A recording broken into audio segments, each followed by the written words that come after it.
제가 대략 열흘쯤에 요즘 유행한다는 감기에 걸렸습니다. 감기 증세는 열은 없었는데 잦은 기침과 목소리가 변하기 시작했습니다. 그래서 주의를 한 3, 4일 앞두고 있었던 시점이었기 때문에 또 오늘 말씀을 전하는 일도 있고 해서 감기에 걸렸다는 걸 깨달은 순간 몸에 좋다는 건 다 집어 넣었습니다. 약도 집어넣고 비타민도 넣어보고 뭐 이렇게 쌍화탕 같은 것도 정말 많이 넣었거든요. 다행히 주님의 돌보심으로 많이 좋아졌습니다. 그래도 약간의 장기침과 목소리 변한 건 아직 남아있더라고요. 혹시라도 제가 말씀을 전할 때 기침을 하시면 제가 감기에 걸렸다는 걸 인지해 주시고 너그럽게 이해해 주시기 바랍니다. 새해가 시작되자 개포동으로 이사 오는 분들이 꽤 많습니다.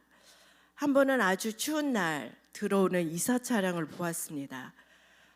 제가 인사하는 것도 아닌데 날씨가 정말 추워서인지 괜한 걱정도 들었습니다. 저도 사역을 하기 때문에 주로 겨울에 이사를 한 경험들이 많습니다. 언젠가는 부동산에 들러서 계약을 마치고 이사 날을 상의하던 중 사장님께서 손 없는 날을 언급하셨습니다. 제가 예정했던 날이 손 없는 날이라 이사 비용이 추가로 든다는 것입니다. 여기서 손 없는 날의 손은 사람의 손이 아닙니다. 한자어인데요. 사람의 일을 방해하고 해코지하는 귀신을 뜻한다고 합니다. 그래서 손 없는 날은 인간에게 해가 없는 날로 예전부터 좋게 여기던 것입니다. 물론 출처나 근거를 찾기 힘든 전형적인 무속신앙에서 나온 것들입니다.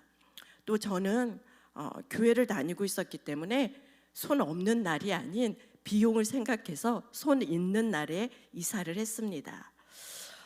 그럼에도 오늘날 사람들은 이사, 결혼, 개업과 같은 날에도 여전히 손 없는 날을 선호합니다. 눈부시게 과학이 발전한 시대지만 미신적인 것들에 영향을 받는 것이 때로는 참 이상하기도 합니다. 그런데 오늘 본문을 살펴보면 본문 속에서도 무속신앙과 같은 이야기가 나옵니다. 예루살렘 성전 옆에 있던 베데스다 연못을 두고 근거 없이 떠돌던 이야기 하나가 있었는데요. 어떤 내용인지 본문을 통해 살펴보겠습니다.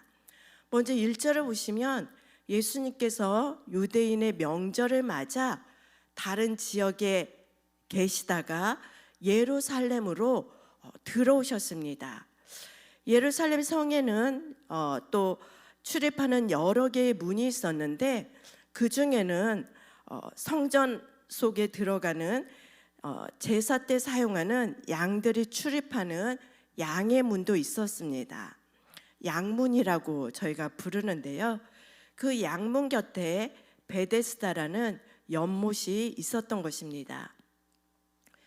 자료를 찾아보니 사람들이 필요해서 만든 인공 저수지 또는 온천의 한 종류인 간헐천으로 보는 설명이 꽤 많았습니다. 베데스다는 자비의 집이란 뜻입니다. 벳이 집이란 뜻이죠. 베델 하면 하나님의 집인 것처럼 베데스다는 자비의 집 또는 은혜의 집이란 뜻입니다. 자비의 집이란 이 베데스다 연못 주변에는 5개의 행각, 우리에게는 5개의 정각이 있었고요. 그 행각 안에는 많은 사람들이 있었습니다. 어떤 사람들이 모였나 말씀을 보니 많은 병자, 시각장애인, 다리 저는 사람, 혈기 마른 사람들이 있었습니다. 혈기 마른 사람이란 중풍병 환자를 뜻하는 것으로 5개의 행각에는 중증 환자들로 정말 꽉 차 있었던 것입니다. 그리고 베데스다 연못에 떠도는 이야기는 사절을 통해서 우리가 확인할 수가 있는데요. 사절은 자막을 한번 보시겠습니다. 한번 같이 읽겠습니다. 이는 천사가 가끔 못에 내려와 물을 움직이게 하는데 움직인 후에 먼저 들어가는 자는 어떤 병에 걸렸든지 낫게 됨이너라. 괄호로 말씀이 쳐 있다는 것은 후대에 누가 추가로 기록한 내용이란 뜻인데요. 천사가 하늘에서 내려와 물을 움직이게 할 때 제일 먼저 들어가면 어떤 병이든 낫는다는 말이 전설처럼 베데스다 연못에 내려온 것입니다. 그런데 전설은 전설일 뿐입니다. 풍문 역시 바람결에 떠도는 근거 없는 소문에 불과합니다. 그럼에도 불구하고 수많은 병자들이 이곳에 모여든 것입니다. 그들의 증상이 중증인 것으로 보아 아마 지푸라기라도 잡고 싶은 심정으로 마지막에 이곳으로 온 것 같습니다. 그런데 베데스다 연못에는 자비가 없었습니다. 베데스다 연못의 물이 한번 출렁일 때를 잠시 상상해 보시기 바랍니다. 어떤 광경이 그곳에 펼쳐지겠습니까? 그곳에 모인 수많은 병자들이 일제히 연못을 향해 달려갈 것입니다.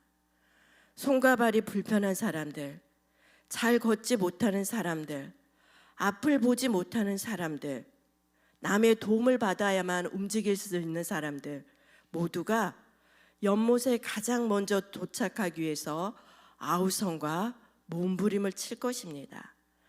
방금 전까지는 서로를 측은히 여겼어도 물이 출렁이는 순간에는 나의 경쟁자로 보일 것입니다. 가장 먼저 연못에 들어가는 한 사람만 병에서 나을 수 있다는 근거 없는 헛된 말 때문입니다. 그렇게 이곳은 자비의 집이라기보다는 우리가 살아가는 세상의 축소판으로 보는 것이 무방합니다. 우리가 살아가는 세상은 어떤 곳입니까? 질병으로 고통을 받는 분들이 정말 많습니다. 제가 3개월에 한 번씩 부모님을 모시고 대학병원에 갈 때가 있는데요. 언제나 병원에는 사람들로 가득 차 있습니다. 질병만이 문제가 아닙니다. 세상은 기본적으로 경쟁하는 사회입니다. 예전에 유행했던 말처럼 1등만 좋아하는 세상입니다. 갈수록 인정은 사라지고 사람들은 모지러 가는 것 같습니다. 그러고 보니 우울증이나 심적 스트레스를 겪으며 극단적인 선택을 하는 경우도 종종 볼 수 있습니다. 간혹 그런 소식을 뉴스를 통해 전해들 때면 그저 먹먹할 뿐입니다. 마음은 안타깝지만 도대체 이 세상이 언제부터 무엇이 그렇게 잘못되었는지 당최 알 수가 없습니다. 그런데 이렇게 고통스러운 세상을 상징하는 베데스다 연못에 예수님께서 친히 찾아오셨습니다. 모든 유대인들은 명절이 되면 예루살렘 성전에 올라가는 것을 영광스럽게 압니다. 각 지역 흩어진 곳에서 살다가도 명절만 되면 모두가 예루살렘에 올라와 성전으로 향합니다. 그런데 예수님께서는 그들과 달리 진정한 자비가 필요한 베데스다 연못으로 친히 찾아오셨던 것입니다. 그리고 예수님은 그곳에서 한 사람을 만나 주셨습니다. 바로 성경에 기록된 대로 38배 된 병자입니다. 이름을 포함해 개인 정보는 알 수 없지만 38년 된 병자라면 일평생 누워서 지냈을 것입니다. 태어날 때 몸이 불편했다면 이 사람은 곧 40이 될 것이고 10대의 질병이 발생했다면 이 사람은 곧 50줄에 접어들 것입니다. 지금과 달리 기대 수명이 짧았기 때문에 일평생 누워서 살아온 불쌍한 사람입니다. 명절이 됐어도 아무도 돌봐주는 사람이 없어 보입니다. 그런 그에게 우리 예수님께서 찾아오셔서 말을 걸어주셨습니다. 6절에 나와 있는데요. 이 말씀 역시 한번 같이 읽어보겠습니다. 시작. 예수께서 그 누운 것을 보시고 병이 벌써 오래된 줄 아시고 이르시되 내가 낫고자 하느냐. 따로 설명은 드리지 않겠지만 6절에는 세 가지 동사가 나옵니다. 예수님의 행동을 설명해 주는 동사인데요. 보시고 아시고 이르시되, 이르시되는 말씀하시되입니다. 예수님께서 그를 보시고 그를 아시고 그에게 말씀하신 것입니다. 예수님은 오늘 38년 된 병자를 처음 봤지만 그 사람의 병이 오래된 줄 알았다고 사도 요한은 기록해 놓았습니다. 이것은 그가 단지 병으로 고생한 38년이란 기간만을 알았다는 뜻이 아닐 것입니다. 예수님께서 이 사람이 처한 상황과 그동안의 형편을 알았다는 뜻에 더 가깝습니다. 예수님은 어떻게 처음 만난 사람의 마음속 깊은 고통까지 그 사람이 말해주지 않았어도 알 수 있는 것일까요? 그 사람을 지으신 분이 바로 하나님이시기 때문입니다.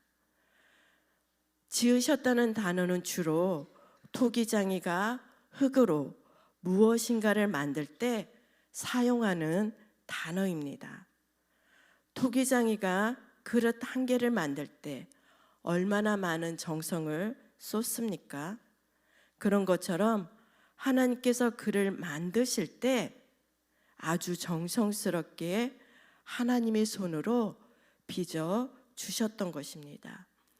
비록 38년간 병자의 삶을 살아왔기 때문에 본래의 빛이, 본래의 아름다운 모습이 사라져 버린 것 같지만 그 사람은 하나님께서 하나에서 10가지 정성을 들여 직접 지으신 존재가 맞습니다.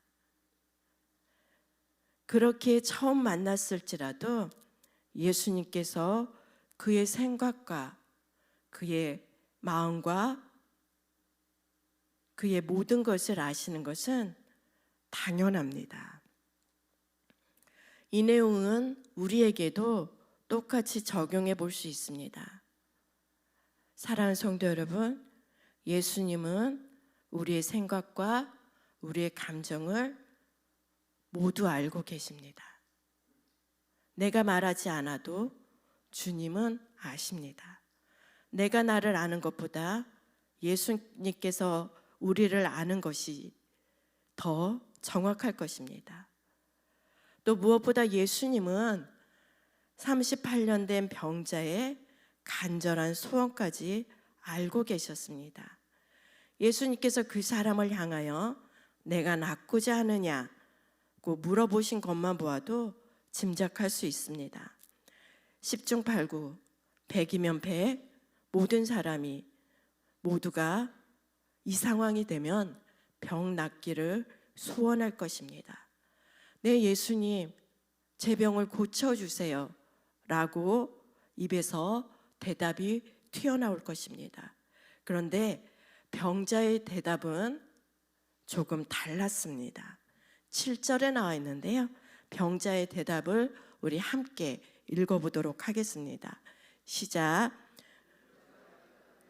주여, 물이 움직일 때에 나를 못에 넣어주는 사람이 없어 내가 가는 동안에 다른 사람이 먼저 내려가나이다. 예수님의 질문은 단순했습니다. 내가 낫고자 물으셨습니다.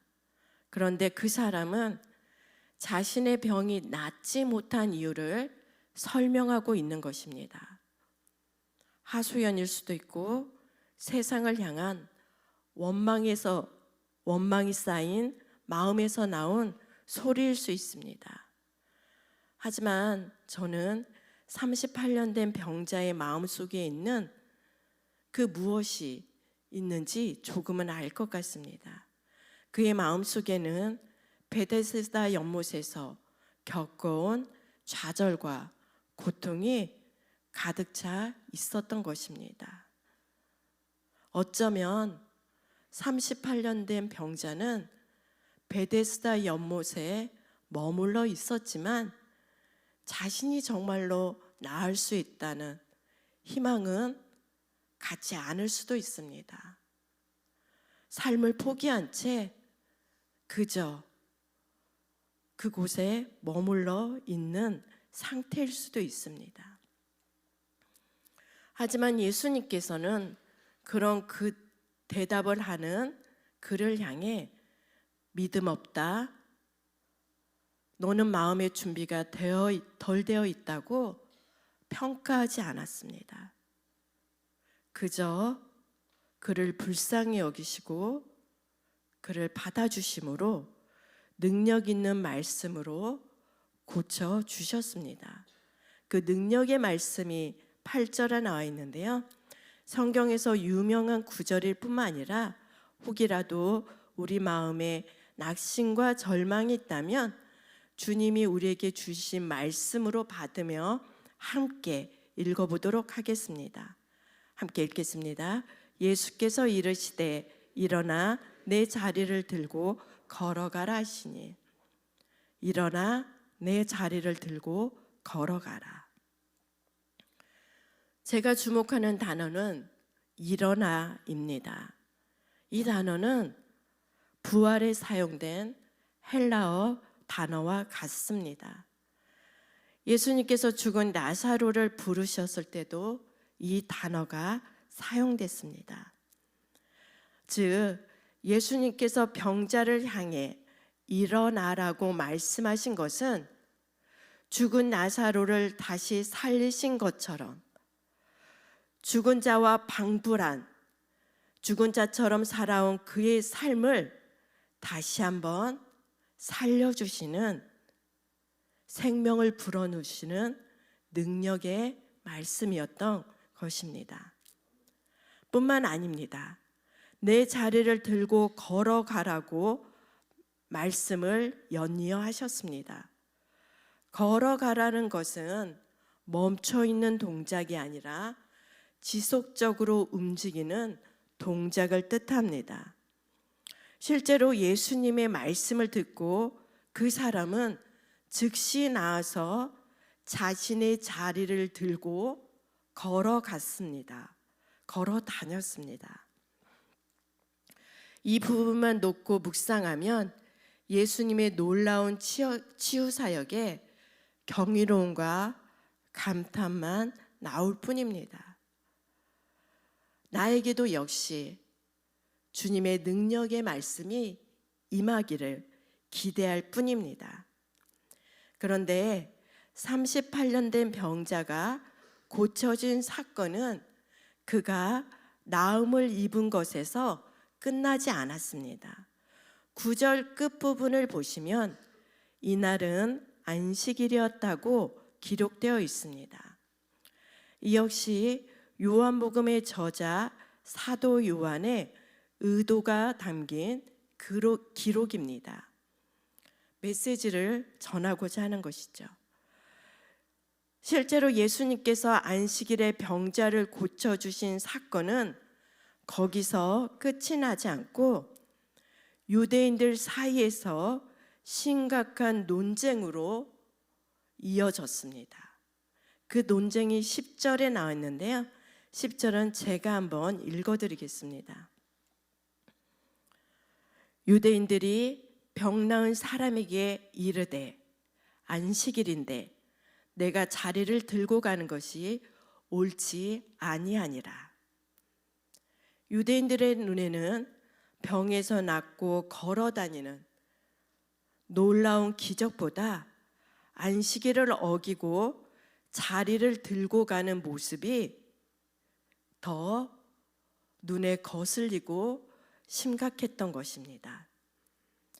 사람에 대한 관심보다 형식적인 율법을 중시하는 것은 하나님 나라에서 보기 좋은 모습은 결코 아닙니다. 그런데 요한복음 5장 전체를 읽어보면 예수님께서는 이런 상황을 충분히 아셨지만 그럼에도 안식일에 병자를 고쳐주셨습니다. 그렇기 때문에 우리는 예수님께서 왜 하필 안식일에 이 사람을 고쳐주셨는지 생각해 보아야 합니다.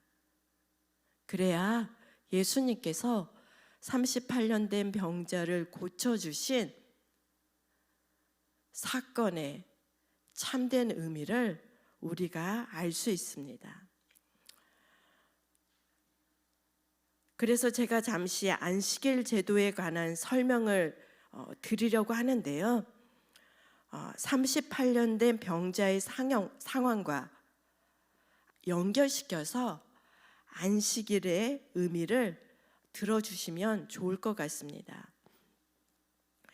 안식일을 처음 제정한 분은 누구십니까?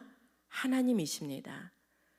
창세기를 보면 하나님께서 천지를 창조하신 후에 일곱째 날에 안식하셨습니다.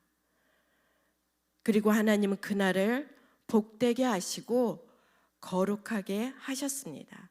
그런데 인간 입장에서 보면 하나님께서 안식일을 제정하심으로 사람은 쉼을 얻게 되었습니다. 안식일을 계기로 비로소 인간에게 안식일을 제정하신 이후에 비로소 사람에게 쉼이 허락된 것입니다. 그런데 시간이 지나면서 유대인들에게 안식일의 참된 의미는 퇴색해졌습니다. 하나님은 인간을 위해 안식일을 제정하셨지만 유대인들의 안식일에는 사람의 쉼은 없고 사람을 얽매는 형식적 율법만 남아버린 것입니다. 이것을 우리는 안식일에 관한 사람들이 덧붙여 만들어 놓은 세부 사항을 살펴보면 알 수 있습니다. 제가 몇 가지 예를 한번 드려보겠습니다. 예를 들면 이런 것입니다. 안식일에 유대인이 1000m까지 걷는 것은 죄가 되지 않지만 그 이상 걸어가면 그는 죄를 짓는 것입니다. 바느질도 2번까지는 죄가 아니지만 3번부터는 죄가 됩니다. 손수건을 몸에 붙이고 다니면 안식일에 죄가 되지 않지만 손수건을 들고 가면 안식일을 범하는 죄가 됩니다. 지금 생각해보면 참 이상한 항목들인데 유대인들은 맹목적으로 이것을 지켰습니다. 하나님을 모르는 사람들이 아무런 근거가 없는 손 없는 날과 또 베데스다 연못에 떠돌던 풍문을 믿었던 맹신처럼 유대인들은 사람이 만든 안식일 규정을 맹신하며 맹목적으로 지킨 것입니다. 문제는 그러면서도 이렇게 하는 것이 하나님을 더욱 잘 섬긴다고 오해하고 착각한 것입니다.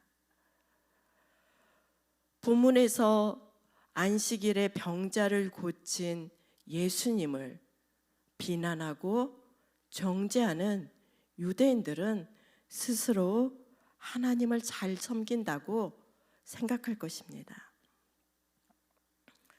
저는 예수님께서 38년 된 병자를 굳이 안식일에 고치신 이유가 바로 이 부분에 있다고 생각합니다. 조금 더 베데스다 연못에 38년간 누워있는 그 병자의 상황을 한번 다시 떠올려 보십시오. 예수님께서 그 사람을 보는 순간 무엇을 아셨을까요? 질병뿐만 아니라 그는 지금까지 살아오면서 안식이 없었던 사람이라는 것을 아셨을 것입니다. 예수님은 그가 앓고 있는 질병도 불쌍히 여기셨지만 그가 참된 안식을 누려본 적이 없었기에 더욱 불쌍히 긍휼히 여기신 것입니다. 그 당시 몸이 불편한 사람들은 하나님의 임재가 있다고 믿는 예루살렘 성전에 결코 들어가지 못했습니다. 그 사람 역시 하나님께 자비를 구하며 살아가야 하는 불쌍한 인생이었지만 성전에는 들어갈 수 없었던 것입니다. 더군다나 고대 사회에서 몸이 불편한 것은 죄와 연결해서 대부분 생각하는 경우가 많았습니다. 부모의 죄 때문에 자녀가 아프다고 저주스러운 말을 종종 했습니다. 당연히 38년 된 병자는 사람들에게 존중받는 인생을 살아올 수 없었습니다. 대부분 멸시와 무시의 대상이 됐을 것입니다. 그런 38년 된 병자를 예수님께서 안식일에 고쳐주신 이 사건은 육체적 질병을 고쳐주신 치유 사역을 넘어서 하나님 안에서 참된 인생을 누리는 복된 인생으로 회복시켜 주신 의미가 예수님께는 더 크다고 할 수 있습니다. 저는 그렇게 성경을 보고 있습니다. 참된 안식을 누리는 삶, 하나님 안에서 안식하는 삶은 어떤 삶일까요? 힘든 일을 하지 않고 그저 편히 쉬는 것을 말하는 것일까요? 현재를 즐기며 사는 율로적이나 경제적 자립을 젊었을 때 미리 준비를 마친 파이어족일까요? 모두 아닐 것입니다. 그래서 저는 참된 안식의 삶을 누린 그 예를 죽음의 문턱에서 살아온 인생이라고 고백하는 한 사람을 통해서 그것을 설명해 보고자 합니다. 그 사람은 바로 죄와 벌을 쓴 러시아의 대문호 도스토옙스키입니다. 젊은 시절 도스토옙스키는 독선적인 성향으로 주변에는 친한 친구가 없었다고 합니다. 그런 그가 한때 러시아 황제가 반정부 단체라고 경계하던 한 단체에 가입했다가 군인들에게 체포를 당했습니다. 그 당시 황제였던 니콜라스 1세는 젊은 반체자 운동가들, 젊은 혁명가들에게 그들의 잘못을 가르치고자 사형 선고를 내렸습니다. 물론 깨달음을 주기 위한 거짓 사형 선고입니다. 황제가 실제로 그들을 죽이고자 한 것이 아닙니다. 그런데 이 사실을 황제 이외에는 아무도 몰랐습니다. 그래서 실제로 도스토예프스키를 비롯해서 젊은 혁명가들에게 죽음을 상징하는 하얀 수의가 전해졌습니다. 자신들의 옷을 벗고 하얀 수의를 다 갈아입은 것입니다. 신부님들도 오셔서 마지막 기도를 간절히 해주었습니다. 그들의 영혼을 하나님께 불쌍히 여겨달라며 의탁하며 기도해 준 것입니다. 기도가 끝나자 그들은 총을 든 병사들이 대기하던 광장으로 모두 끌려 나왔습니다. 양손이 뒤로 묶인 채, 두 손은 천으로 가려진 채 그들은 광장에서 이런 소리를 들어야만 했습니다. 우렁찬 군인의 사격 준비 조준, 내 소리를 들었던 것입니다. 눈으로 볼 수 없어도 군인들의 총끝이 자신을 향한다는 것을 느낄 수 있었습니다. 얼마나 두렵고 떨렸겠습니까? 그때 드는 생각은 정말 아무것도 없었다고 합니다. 정말로 이제는 끝이구나, 이런 생각밖에 들지 않았습니다. 그런데 그때 한 전령이 급하게 달려와서 미리 준비된 황제의 칙서를 낭독했습니다. 황제가 자비를 베풀어서 사형을 강제 노역으로 감면해 준다는 칙서입니다.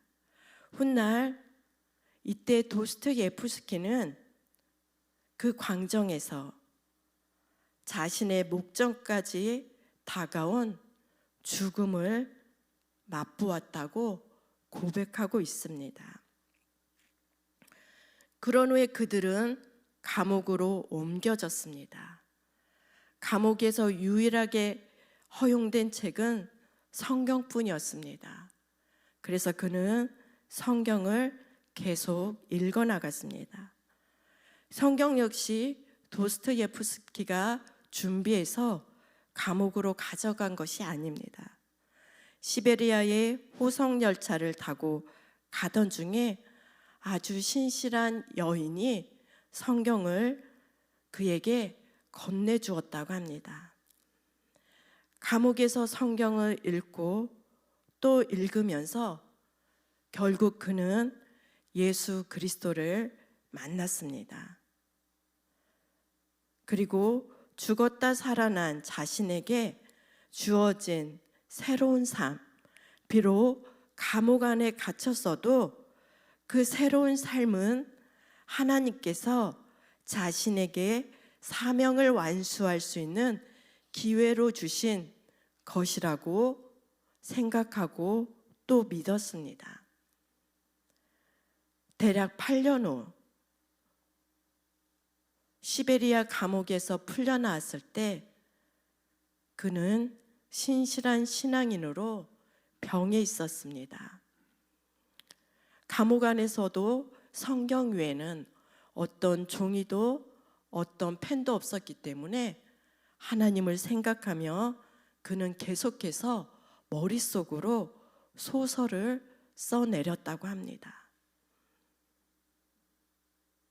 그리고 도스토예프스키는 하나님께서 자신에게 주신 사명을 죄와 벌과 같은 수많은 문학작품 속에 녹여내며 자신에게 새로운 삶을, 새로운 생명을 허락하신 하나님 앞에서 사명을 감당하며 끝까지 성실하게 살아간 것입니다. 사랑하는 성도 여러분, 저는 죽음의 문턱에서 다시 살아왔다는 것을 자각하고 그 삶이 하나님께서 허락해 주신 선물로 받아들이며 하나님께서 맡겨주신 사명을 감당하는 도스토예프스키의 삶이 바로 진정한 창조주 하나님 안에서 안식을 누린 사람만이 나올 수 있는 삶의 모습이라고 생각합니다. 사랑하는 성도 여러분, 여러분들은 어떻게 생각하시는지요? 이 시간 말씀을 맺고자 합니다. 죽음의 문턱에서 살아 돌아온 도스토예프스키에게 주어진 하루하루는 예수를 만나기 이전과는 아주 다른 삶이었습니다. 결코 건성으로 대충대충 시간을 때우며 살기에는 자신에게 주어진 하루의 가치를 도스토예프스키는 정말로 발견했던 것입니다.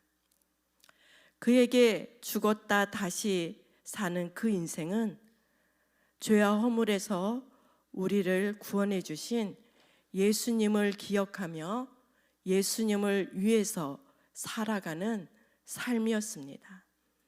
하나님께서 맡기신 사명을 감당하기 위해 한 번 더 사는 인생임을 하나님께서 허락해 주셨다고 믿었습니다. 그렇기 때문에 하나님 앞에서 최선을 다해 낭비하지 않고 하루하루를 살아간 것입니다. 우리 역시 동일합니다. 예수를 믿고 거듭난 자의 삶은 그저 은혜로 주어진 우리에게 선물과 같은 인생입니다. 우리 역시 나를 위해서 살아가는 인생이 아니라 주님의 뜻을 이루며 살아가야 될 줄 믿습니다. 무엇보다 예수를 믿고 거듭났다면 더 이상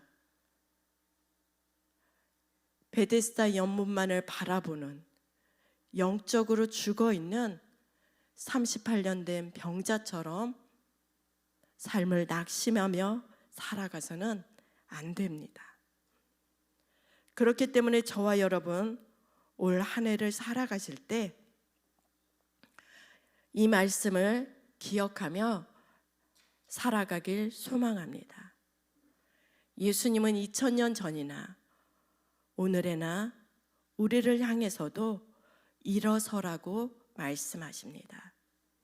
그리고 혹여라도 우리가 주저앉은 자리가 있다면 예수님께서는 예나 지금이나 우리에게 내 자리를 들고 가라고 말씀하십니다. 오늘도 동일하게 우리에게 말씀을 주시는 능력의 주님의 음성, 주님의 말씀을 믿고 순종하시는 복된 한 해 되시길 진심으로 축복드립니다. 그래서 저와 여러분도 하나님 말씀에 순종함으로 오직 내 뜻이 아닌 주님의 뜻을 이루어 가시는 참으로 하나님 안에서 안식하시는 복을 누리며 살아가시는 귀하고 복된 인생 되시길 소망하고 축복드립니다.